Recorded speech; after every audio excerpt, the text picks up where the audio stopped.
Torej, 9. april leta 2006 je bil referendum, na katerem so Gorjanke in Gorjanci odločali o tem, da gremo območje občine Gorje oziroma takratne krajevne skupnosti v samostojno občino.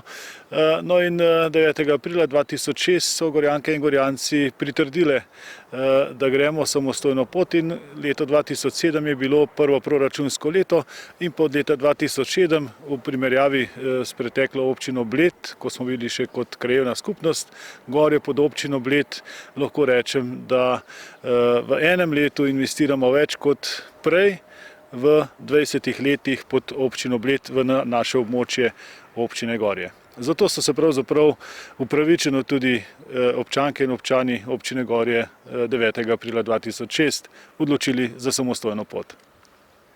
Kako je pa potekala ločitev od Bleda? So bili kakšni zapleti in kakšno je danes sodelovanje z Bledom?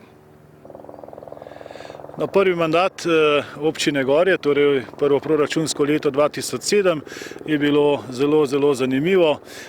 Poleg ustanovitve oziroma zaposlitve vseh upravnih delavcev v občini Gorje, poleg ustanovnih aktov prvega proračuna je bilo potrebno tudi ločitvena bilanca občine Bled in pa med občino Gorje. Torej premoženje, ki je bilo prej skupno, smo ga določili in izločili in pa določili, kateri občini pripada.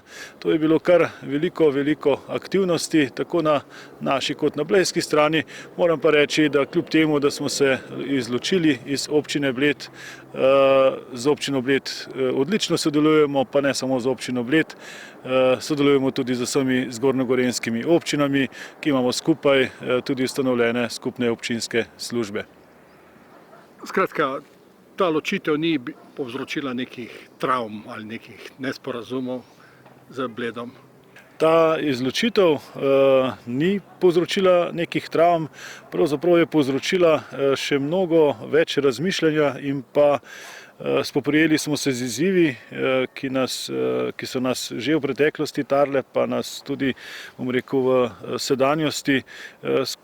Iščemo skupne rešitve za te izzive, tako z občino Bled kot s sosednjimi občinami Zgornje Gorenjske, in to so predvsem prometni izzivi v smislu varnosti naših lokalnih skupnosti in pa našega območja, tako da teh izzivov ne zmanjka in tesno povezani lahko zmoremo več. Kakšni so pa načrti prav za občino Gorje za naprej, ne? In še eno vprašanje bi imel, zakaj se vam zdi pomembno, da nastaja sedaj, da ste šli v projekt Gorjanske kronike? No, načrti so veliki, vsekakor pa želimo ostati zelena občina, imamo veliko vodnih virov, pitne vode, s katerim oskrbujemo tako občino Žirovnica, Radovljica, Bled in pa Gorje, preko 66.000 uporabnikov, in želimo z občinskimi prostorskimi načrti tudi omejevati vdor kapitala, ki se nam zadnja leta pojavlja v vseh lokalnih skupnostih, da bomo ohranili čim več zelene in pa čiste narave za rodove, ki prihaja šele za nami.